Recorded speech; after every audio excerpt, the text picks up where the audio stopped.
Text on screen. Many people with disabilities have sporadic, precarious, low-paying work. People with disabilities are twice as likely to be unemployed. Women with disabilities experience barriers to breast, colon, and cervical cancer screening, resulting in delayed detection and diagnosis. Title: Are you an ally? Being an ally to people with disabilities. Outside Mount Sinai Hospital in downtown Toronto, a man looks skyward. Well, I'm Sean, and He signs. people know that I'm deaf. They don't always know that I'm Sean. They always say, oh, he's deaf, he's deaf. Sean crosses to the hospital entrance. I see it, I know that that's how I'm labeled, just the deaf guy, right? A woman in a wheelchair enters a set of automatic doors. I feel that growing up with a disability, She navigates her chair by foot. I've experienced exclusion She chats with a woman on the street. almost everywhere I went. Another woman rides her motorized wheelchair through a hospital. As a person with a disability, there are certain categories of jokes that are used on a multi-daily basis, such as run over jokes, don't run me over, how fast does that thing go? She chats with a colleague. What they see about me that's different, I'm not seeing myself that way. So to me, it's almost a knock on my door and somebody going, hey, remember, you're different and let me tell you how. Text on screen. 1 in 7 people report having a disability.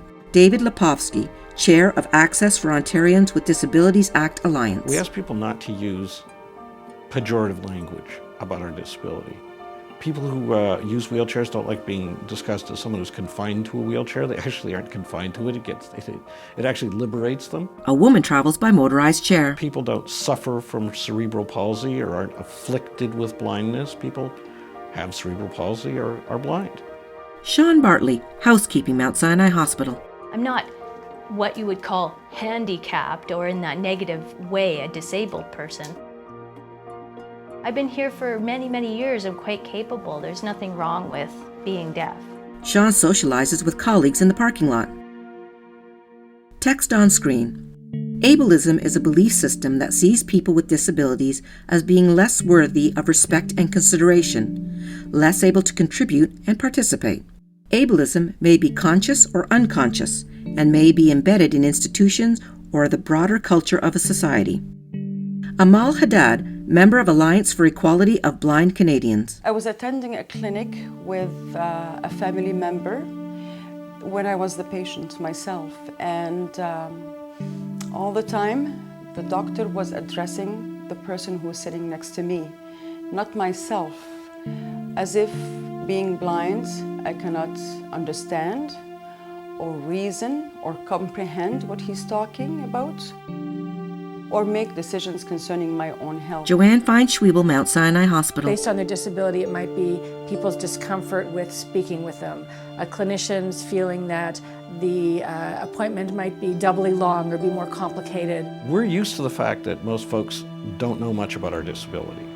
So if it's a blind individual that you're treating, for example, most people haven't had much experience with blindness. It's totally cool to ask.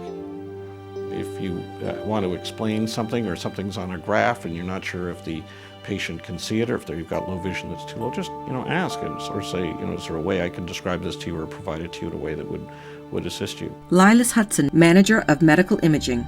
Whether it's MR, CT, ultrasound, X-ray, mammography, nuclear medicine, each one of them has their own challenges. One of the things I see is we've got to be flexible. We ask them, we need to get up on this table. How best can I do that? There isn't a definitive right way and wrong way, and the patient's the best guide of what their body needs.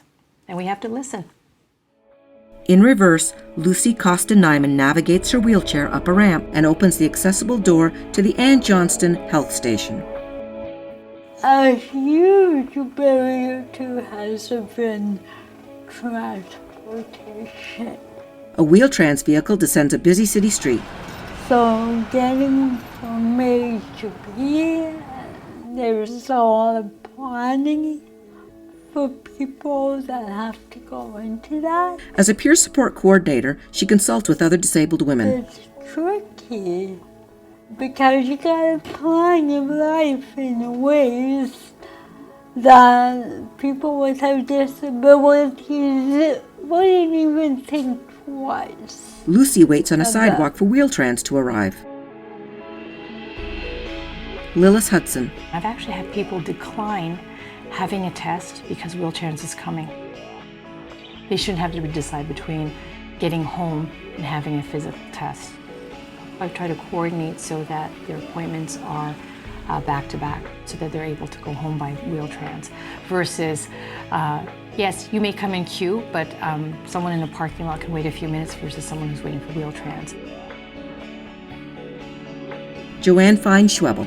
People who are deaf can have an emergency health crisis, can have a baby at any time, and it's not realistic to have to book their appointments. People that are hearing are able to come at the very last minute or come in short notice to appointments, so they should have the same opportunity. Nada Kanesu washes dishes in the hospital kitchen. He signs. I had an accident. They couldn't book an interpreter in time. So they brought in this staff person who really didn't know any sign language very well. I didn't understand that person. It doesn't happen often that I'm sick. David Lipovsky. The old way of doing things is to design our world, our hospitals, our schools, our universities, even our laws, on the false assumption that they're only to be used by those who temporarily have no disability. Someone in sneakers rides a down escalator. The better way to view the world is to say we're all entitled to a barrier-free society in which we can all participate. We need a society which is designed for all of us. When I applied for a job in translation, I had mentioned I'm visually impaired and I need to be presented with material in an alternative format. The accommodation they came up with is for one of their staff members to read the material to me and for me to follow up on what she's saying and give her my answers verbally. It was really difficult to just listen to someone's reading questions for you, especially when it comes to multiple choice. I think it wasn't appropriate for them testing my memory than testing me on the material I was supposed to be tested on. That was one of those bad experiences. They were not prepared for me, really. Text on screen. An ally is someone who supports the rights of marginalized people and acts when people face discrimination. Michelle Duboulay, social worker. Somebody was using the wheelchair bathroom at a restaurant. There were 11 stalls completely free and empty, and the only stall that was being used was the wheelchair stall. When this person comes out, they are completely able-bodied, and their response to me is completely rude, and they were actually blocking the bathroom and not letting me in on purpose, at which point a woman out of nowhere said to this person, excuse me, if you had to deal with what she, meaning me, has to deal with, you would not be speaking to her in that way. I remember putting my hand on her and saying, oh my God, thank you so much for saying that, because what I was dealing with in that moment was what people with disabilities do have to deal with. And I think that's another thing that makes an ally, someone from a group outside of your own, still being able to see things from your perspective as much as possible in order to be an advocate for you when you need that. Text on screen. Anyone can be an ally to help create accessible and inclusive healthcare environments. Sean takes a midday walk. My friend is always sticking up for me and saying, no, he can, he's very capable. He teaches them how to come to me and tap me on the shoulder, and when they do that, I say, yeah, I'm deaf, so how can I help you? And then people get it. Joanne. An ally is someone who speaks up for people who maybe don't have as much power as other people, who maybe feel powerless in the system, and an ally is someone who can help them to gain that power and who can kind of walk with them to smooth the way and ensure that they're heard. Nada.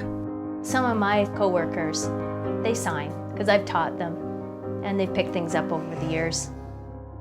We folks with disabilities have had many occasions of people without disabilities assuming that because of our disability we have a tough or awful life, one that others wouldn't want to live, whereas we think we got a pretty good life. and are quite happy living it.